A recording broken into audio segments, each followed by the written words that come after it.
Welcome to ESC 2021, the digital experience, and welcome to this PACE symposium entitled Refining Intensive LDL Management in High CV Risk Patients, the Case for Combination Therapy. So my name's Kausik Ray from Imperial College London. Now, this symposium is EBAC accredited for 1 hour of CME credits.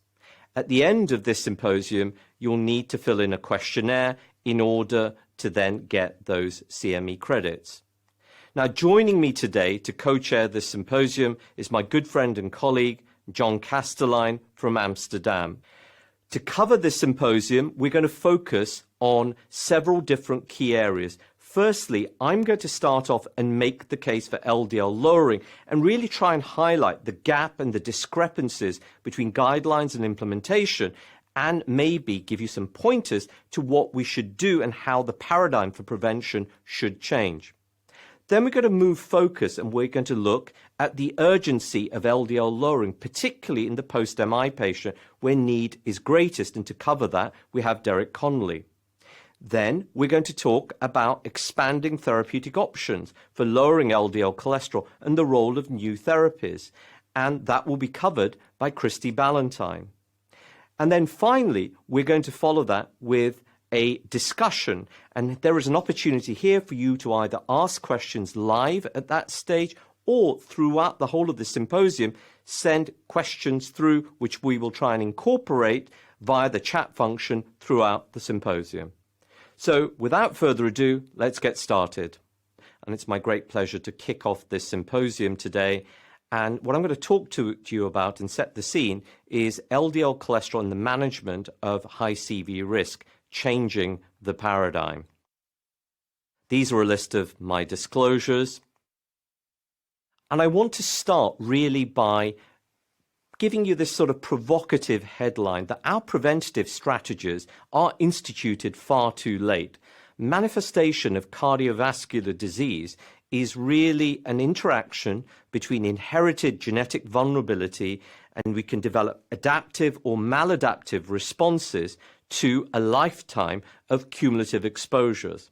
Now, that concept itself says that if the average age at which we start to change some of these risk factors is 50, 60, we've missed many, many years of exposure, and therefore it makes sense that we actually need much more aggressive interventions by the time patients come to us. And that's really very clear in people with established cardiovascular disease who will have a greater underlying burden of atheroma.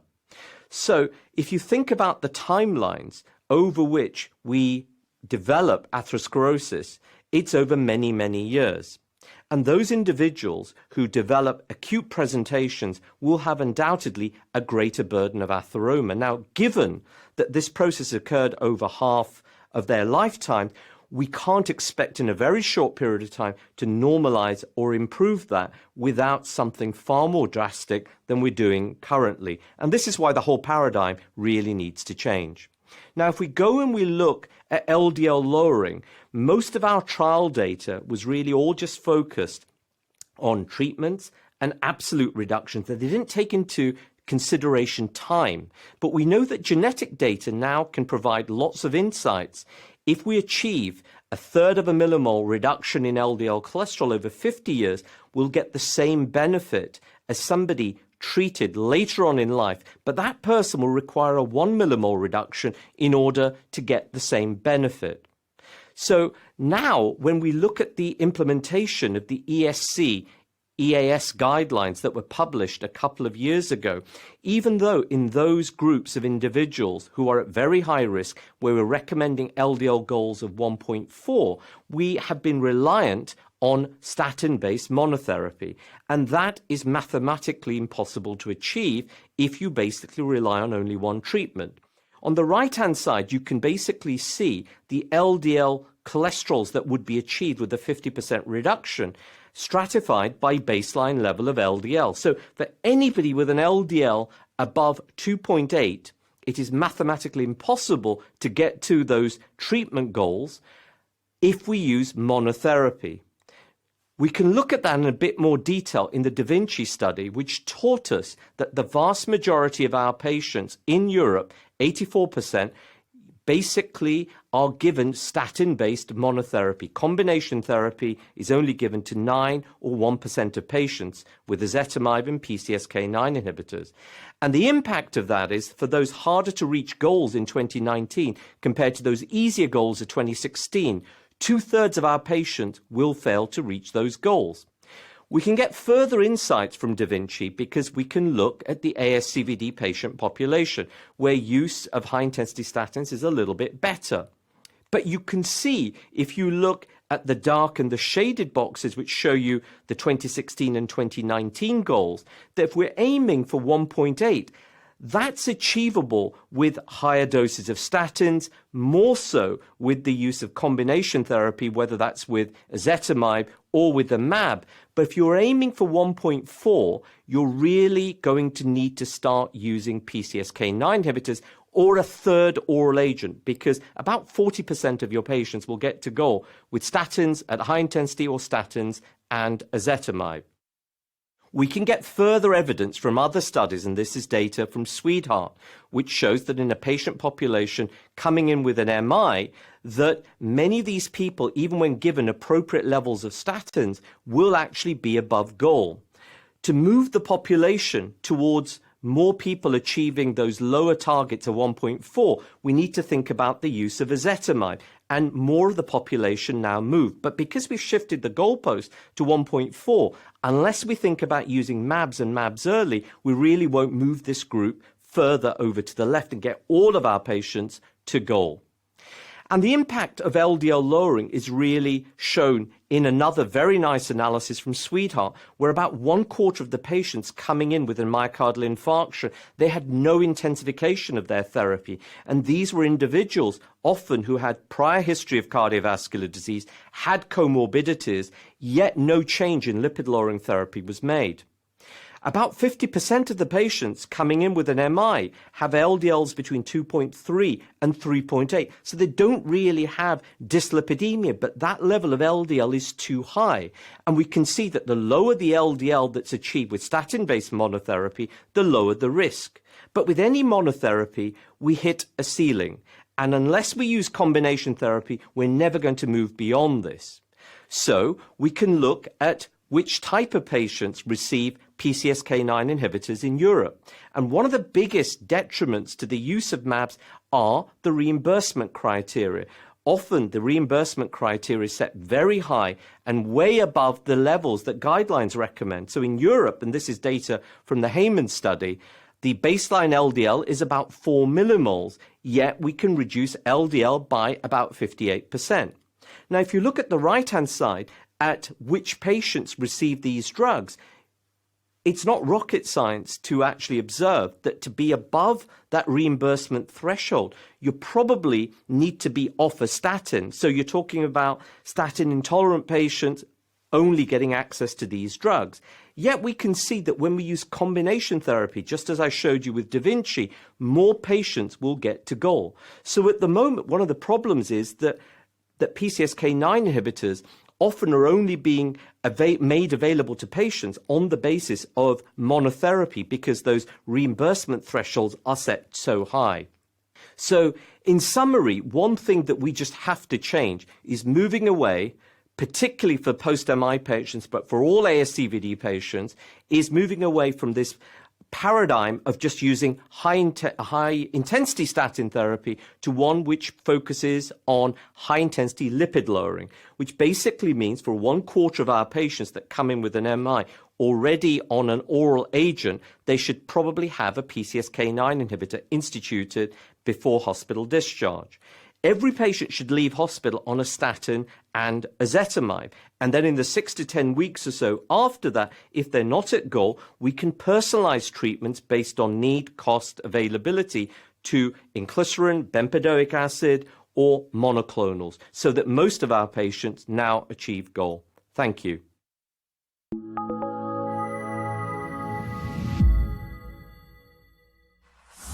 So we're going to move now to the second talk, and it's a great pleasure to introduce my friend and colleague from Birmingham, UK, Derek Connolly, and he's going to talk to us about the urgency to treat LDL cholesterol in the post-MI patient, the role of PCSK9 MABs in helping us reach goals. Derek, over to you. Hi, it's Derek Connolly from Birmingham, and I'm going to talk to you about the urgency to treat LDL post-myocardial infarction, and in particular about the potential for combination therapies in lipid lowering using the PCSK9 inhibitors. We all know that cholesterol is a risk factor for acute MI, and perhaps the biggest risk factor from the InterHeart study. And we also know from many studies that there is a large residual risk. Here we've got the British Heart Foundation RETA-3 study, and you can see that the total mortality at 10 years, whether you've had an angioplasty or not, is still very high indeed. So, we have lots of clinical trials in cholesterol reduction that show that it works. We've got the randomized controlled trials, we've got the cohort studies, and more recently, we've got the Mendeli analysis, all of which point to this hypothesis that a low cholesterol for a long time is extremely useful.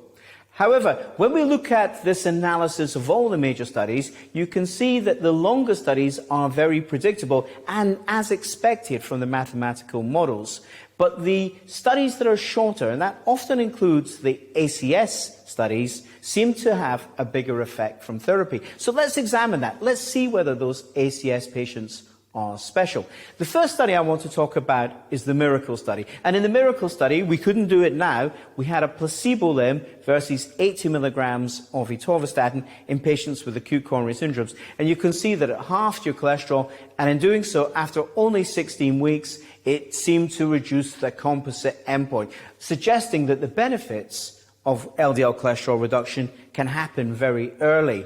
And if we look at this study, this is the Prove-It study of pravastatin versus the much stronger atorvastatin, and you can see that atorvastatin lowered the LDL cholesterol much more. And when we go to the Kaplan-Meier graph, you can see that within a month, you were getting a significant reduction in events. And of course, that led the European societies to suggest that all patients should be offered a high-potency statin when they had an acute coronary syndrome with a level of evidence of 1A. So, what about other therapies to lower cholesterol? Of course, we've got the Improve-It trial. The Improve-It trial was simvastatin on its own versus simvastatin and ezetimibe, lowering the LDL cholesterol by another 15 to 20%. Now, this trial was meant to go on for 2.5 years. In the event, it went on for over 7 years, and by the end, over half the patients, both in the active limb and in the placebo limb, were no longer taking study medication.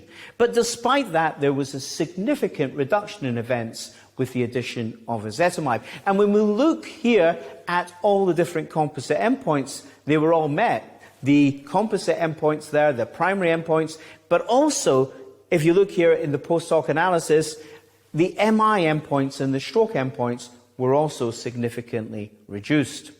So, how are we doing? This is the European ACS Patient Pathway Project. And you can see here for the first, the second, the third follow-up visit, we're not doing very well. We're not getting, even by the third visit, two-thirds of the patients down towards an LDL target that we would think would be reasonable.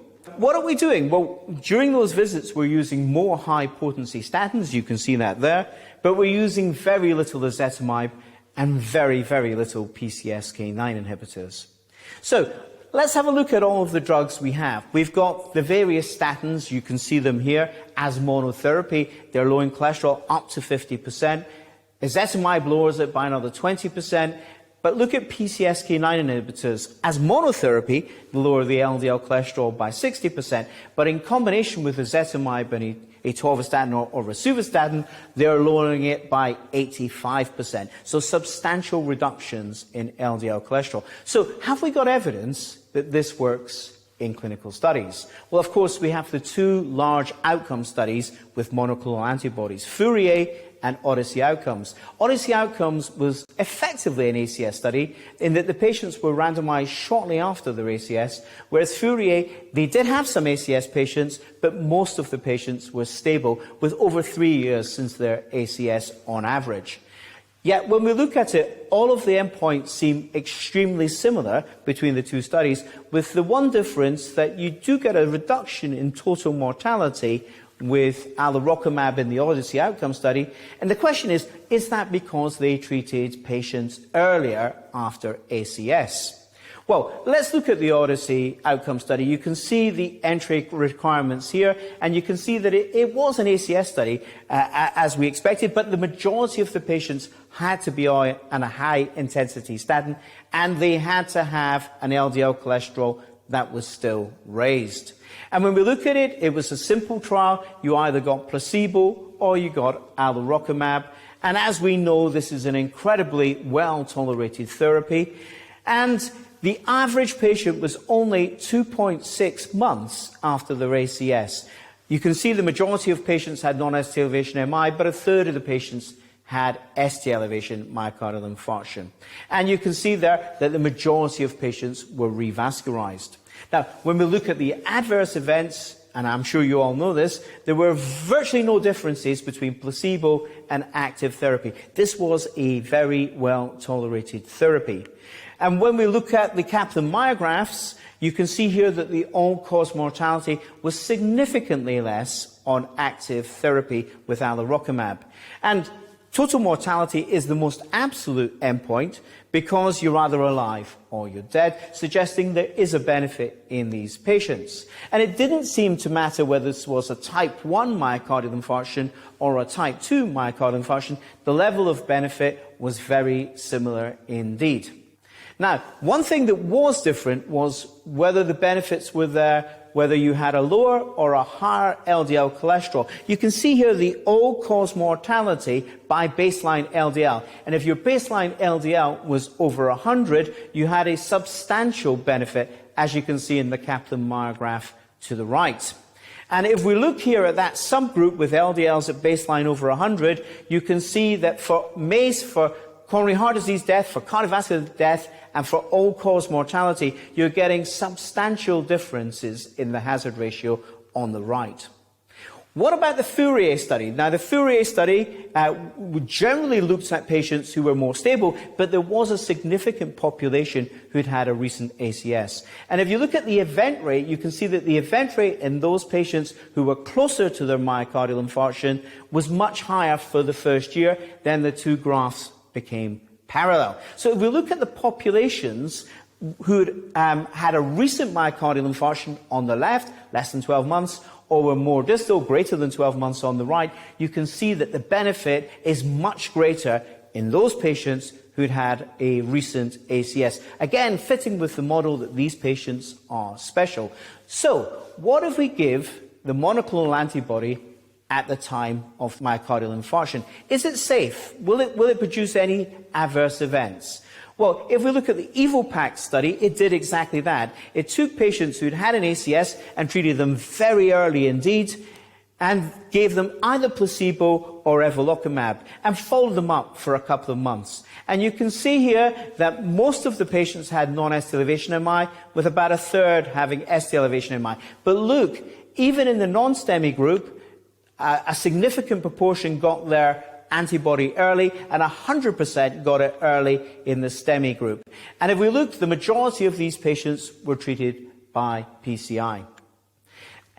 As expected, we got a substantial extra reduction in LDL cholesterol, such that, as you can see, the vast majority of patients were achieving the European 2016 target of an LDL below 1.8, whereas many less patients reached that target given placebo. So it did seem as though the antibody brought a higher percentage down towards target. Another study showing this same idea, take ACS patients and give them either placebo or evolocumab, showed that the LDL cholesterol reduction happens within the first week. You can see that in the graph, such that we are getting a substantial early LDL cholesterol reduction. Why might that be important? Well, we all know about vulnerable plaque and plaque stabilization. The earlier you get an LDL cholesterol reduction and the lower you take it in these ACS patients, the potentially more stable these plaques will become. And that might explain the answers that I've just shown you. Now, is that being studied? Yes, this is the Pacman AMI study showing exactly this time using alirocumab, using OCT and intravascular ultrasound to look at that plaque and the vulnerable plaque in particular, and seeing whether the lower cholesterol with the addition of the PCSK9 inhibitor stabilizes the plaque more. So where are we with the guidance? Well, already in the European Society's guidance, the early usage of PCSK9 inhibitors in the admission with the ACS has a level of evidence of 2A, suggesting you can use it. So overall, what do I think about combination therapy in ACS that includes a PCSK9 monoclonal antibody?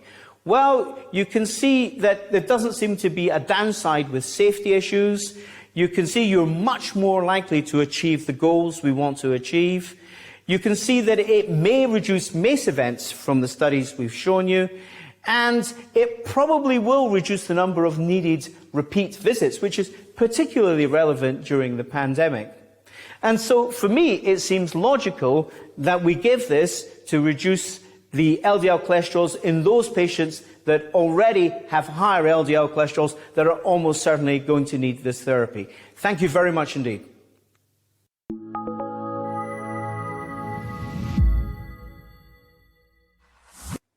So now we're going to change focus and we're going to look at the role of new therapies. And to do that, I'm going to invite my friend and colleague, Christy Ballantyne from Houston, Texas, to come and talk to us about expanding therapeutic options for lowering LDL cholesterol. Where will bempendoric acid and inclisiran contribute? Christy. Hello, I'm Christy Ballantyne. I'm the Chief of Cardiology at Baylor College of Medicine, and it's my pleasure to be with you to discuss expanding therapeutic options for lowering LDL cholesterol. Where will bempendoric acid and inclisiran contribute? These are my financial disclosures. Well, Professor Ray has set out the current state of affairs, the information which shows that lower is better, covered the guidelines in terms of what the targets are by the most recent European guidelines, and also where do we stand in practice and where do we fall short in the need for combination therapy. What I will discuss is new options for patients who are not able to achieve optimal LDL cholesterol with statin therapy, especially those who are unable to tolerate high-dose, high-efficacy statins. And also we'll discuss options to improve adherence, which I think is the greatest challenge in prevention to LDL cholesterol-lowering therapy. So we'll discuss a new fixed-dose, non-statin combination therapy. It makes it a little easier if you take fewer pills, and also a new approach to dosing PCSK9 inhibitors. Entirely novel technology, small interfering RNA injections twice a year. Let's begin with bempendoric acid. So this is an agent that inhibits the enzyme ATP citrate lyase, and when you take it, the medication is actually a prodrug. It gets converted to the active drug in the liver. Now, ATP citrate lyase plays a role in cholesterol synthesis. It is upstream of HMG-CoA reductase. So it's in the same pathway for cholesterol synthesis, and when you inhibit this, it leads to an increase in LDL receptor expression, leading to lower levels of LDL cholesterol. And now, in regards to metabolism, there is some renal excretion, O2 transporter, and this can have an impact in regards to increasing levels of uric acid. So it's one of the things we'll mention later on in regards to a potential side effect. So one of the properties of this agent is that it's a prodrug that gets activated in the liver, but not in skeletal muscle. So this is a theoretical advantage in regards to one of the statin side effects which people complain the most about, which is muscle symptoms. In regards to the genetics, Brian Ferencz has published a very nice study of Mendelian randomization, which looks at the targets of bempendoric acid, remember that's ATP citrate lyase, HMG-CoA reductase, the statin target, and NPC-1L1, the ezetimibe target. What he showed is that if you have a score for each of these, that the amount of LDL reduction that you see gives the same amount of event reduction with a genetics risk score per amount of LDL reduction, that you can add ATP citrate lyase, that's bempendoric acid target, to either that of NPC-1L or HMG-CoA reductase in regards to LDL and events. So this is a theoretical validation of the genetic target. What about the clinical data? So the phase 3 CLEAR program had looked at people who were on high-intensity statins, and that is shown here on half of this screen. If you look at the placebo-adjusted differences, it was around 18% and 17.4%. There was also a group of patients studied who were statin intolerant, so they were not taking at least the recommended starting dose of a statin, or they were on no statin.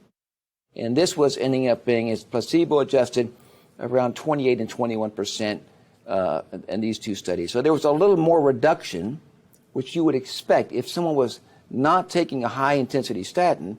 It's a similar pathway. Those individuals had the greatest LDL reduction, although there was reduction in the other individuals also.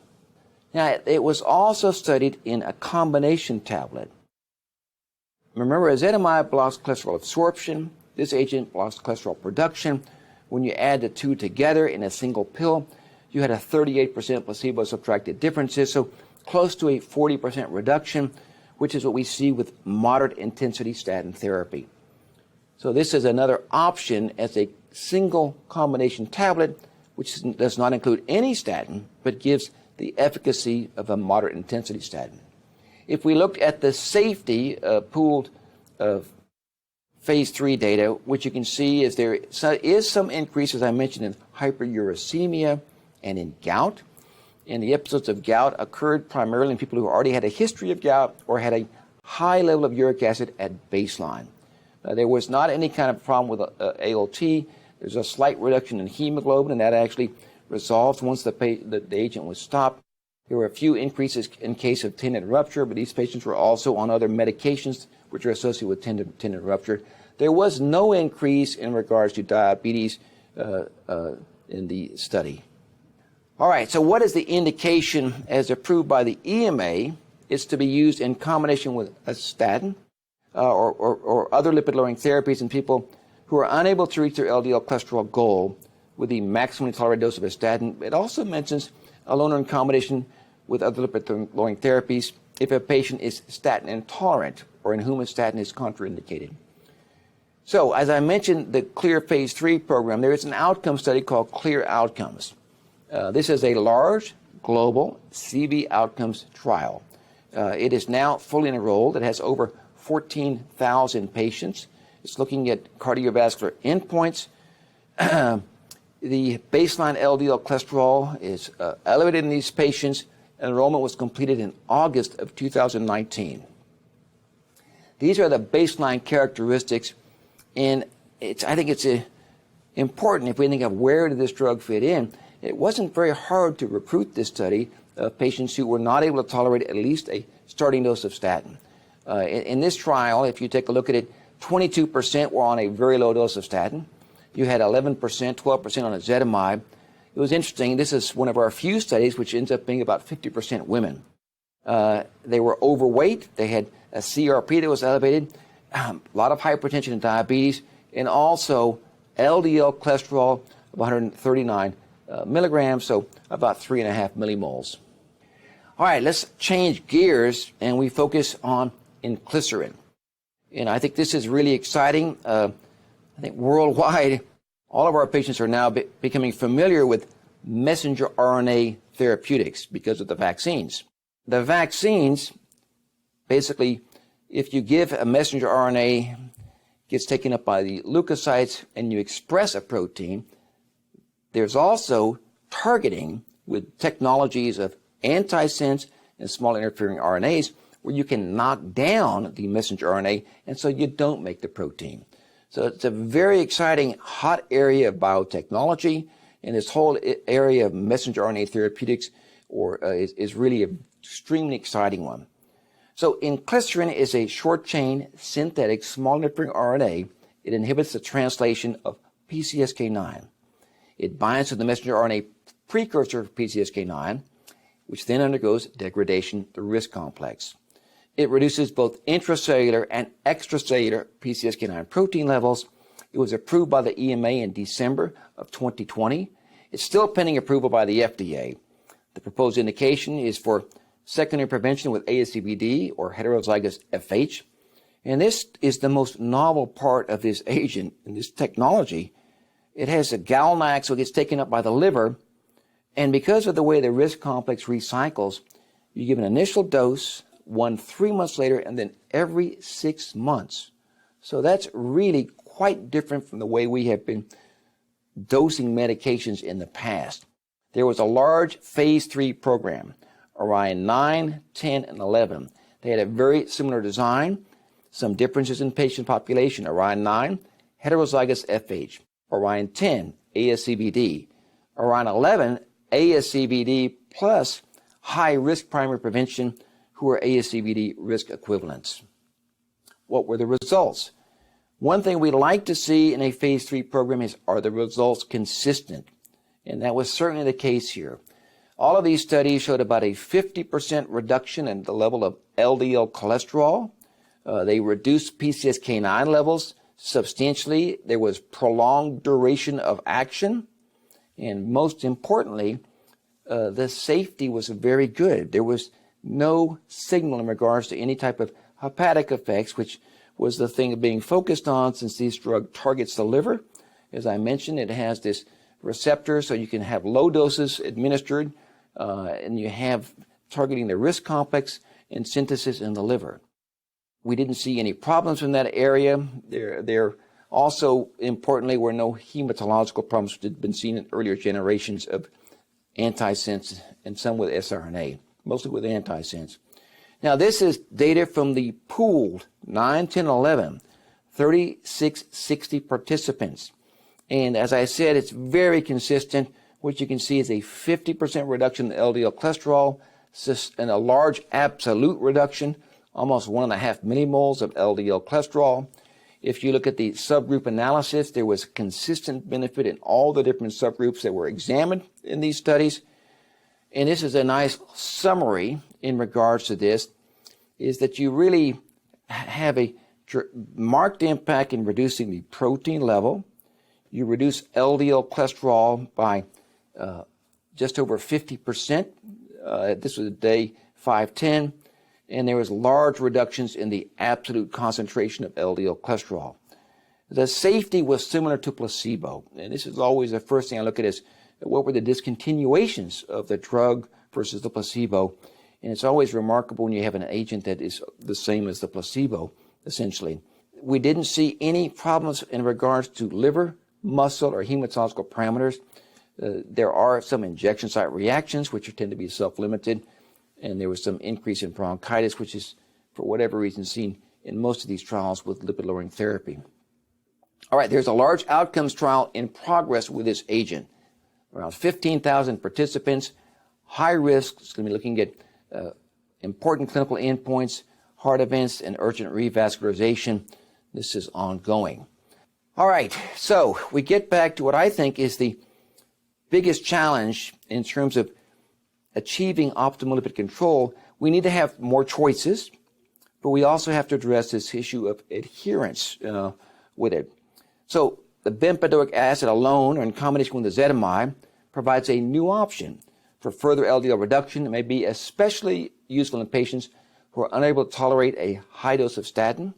It's easy to take. It's an oral, and you can, for people who don't want to take that many pills, there's a combination where you have two agents in one pill.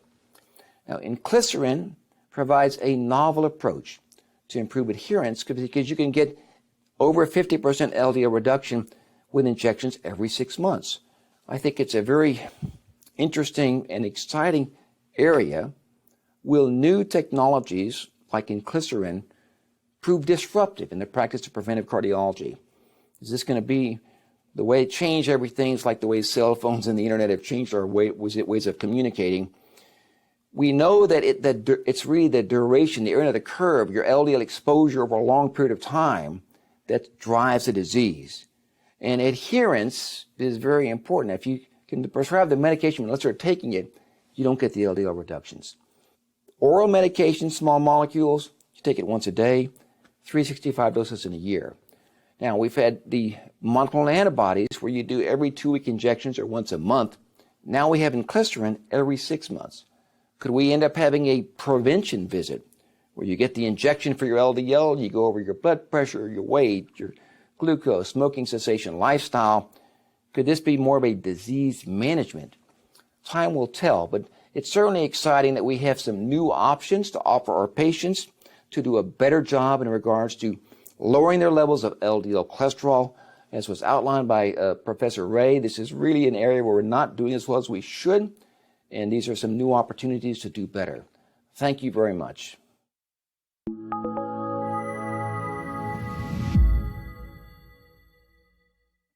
Thank you very much. I would like to thank my colleagues, Professor Ray, Professor Connolly, and Professor Ballantyne, from the bottom of my heart for these three fantastic presentations with a lot of new insights.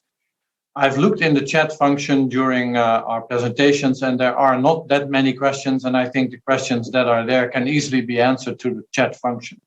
So with your permission, I would like to personally open the floor with a discussion that is between us, and I've taken into account some of the questions that came into the chat.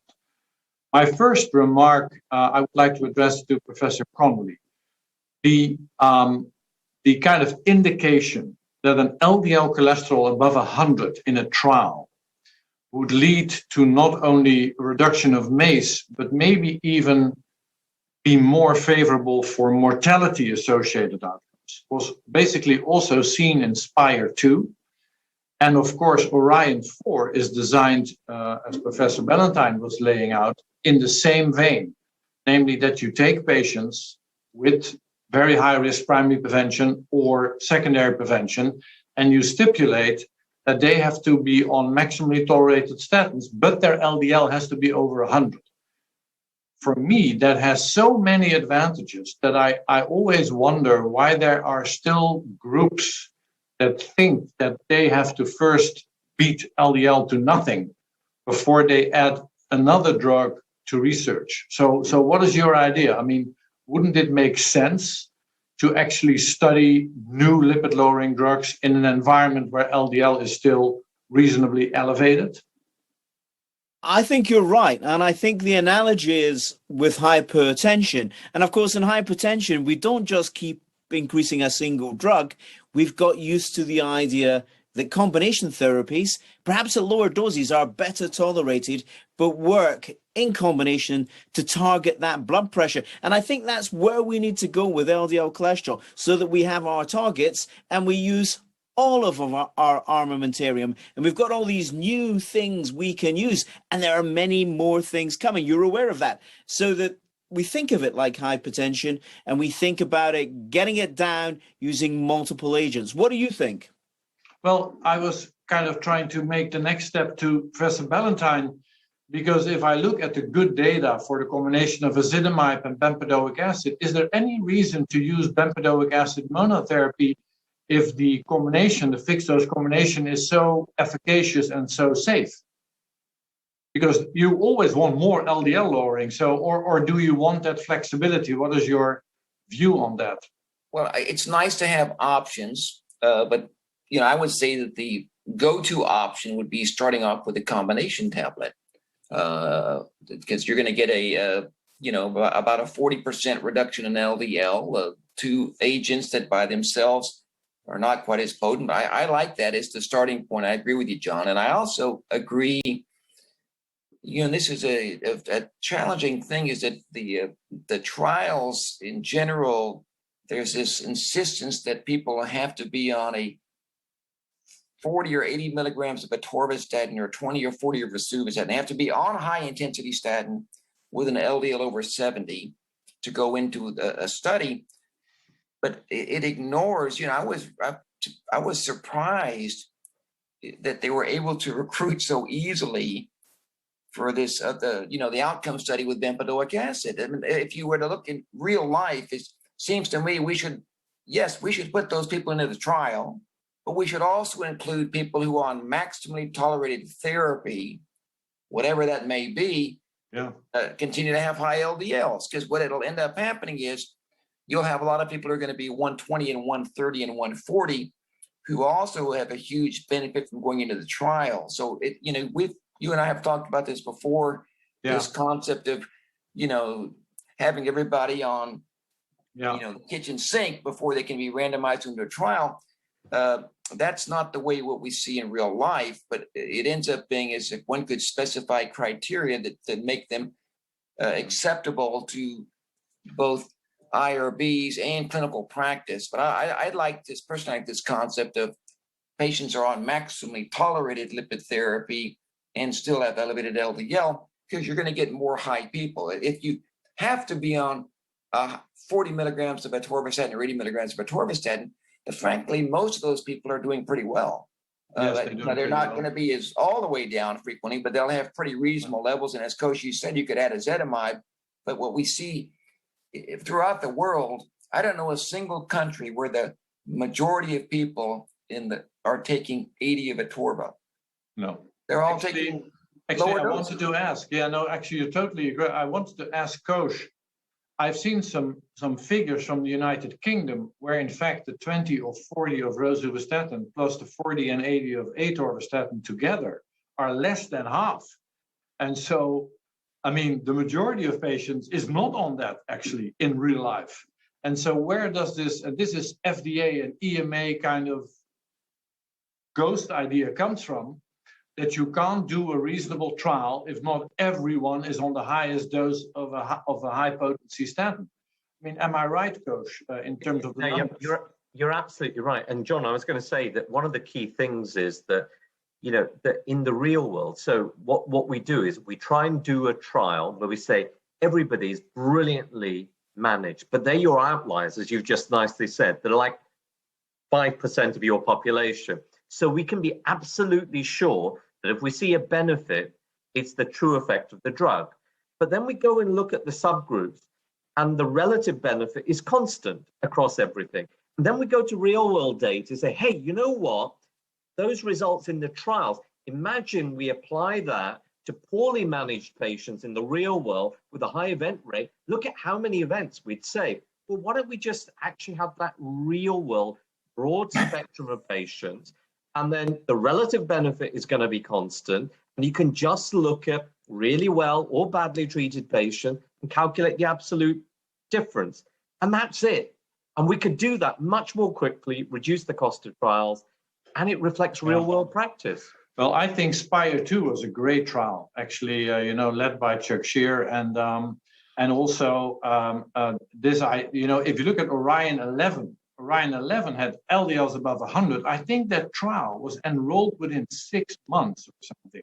So it's not that it's undoable or something. So also from a practical point of view, you can easily find patients that are on, that have LDLs above 100 and have still adequate baseline statin therapy. I think it's a very important point. What I wanted to, before I forget it, ask Christy also. We were all very deeply involved in the inclisiran program, and we were extremely enthusiastic about the drug. So I'm not saying anything negative at all. The only thing that I kind of felt is that